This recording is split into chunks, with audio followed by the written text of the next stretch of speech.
দেওয়া হয়েছে, মানে ওনারা যা চেয়েছিলেন কোটার বিষয়ে কিন্তু আর কোনো বক্তব্য এখন আর নাই। কোটা বিরোধী আন্দোলনের কোনো কথা এখন আর মাঠে নাই।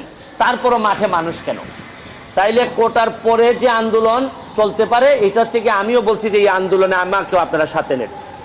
যদিও সাথে নেন কোনটা, এটা হচ্ছে এই আন্দোলন করতে গিয়ে যারা নিহত হয়েছেন, যারা আহত হয়েছেন, তাদের এই প্রক্রিয়াতে কার কার দায় আছে, ভুল হয়েছে কিনা, পুলিশ কি এক্সেসিভ ফোর্স ব্যবহার করছে কিনা, পুলিশ কি এই এই আম যারা তাদের ব্যাপারে গুলি করতে পারে কিনা, এগুলা নিয়ে আপনাদের আলোচনা হইতে পারে, বিচারের আমরা আদালতের দ্বারস্থ হইতে পারি। এখন হচ্ছে কি এই প্রক্রিয়া। এবং আপনারা জানেন যে কমিশন অলরেডি রংপুরে যাবে, এটার প্রক্রিয়া শুরু হয়েছে। মাননীয় প্রধানমন্ত্রী বলছেন যে এই তদন্ত প্রয়োজনে জাতিসংঘ এসে এটা করুক।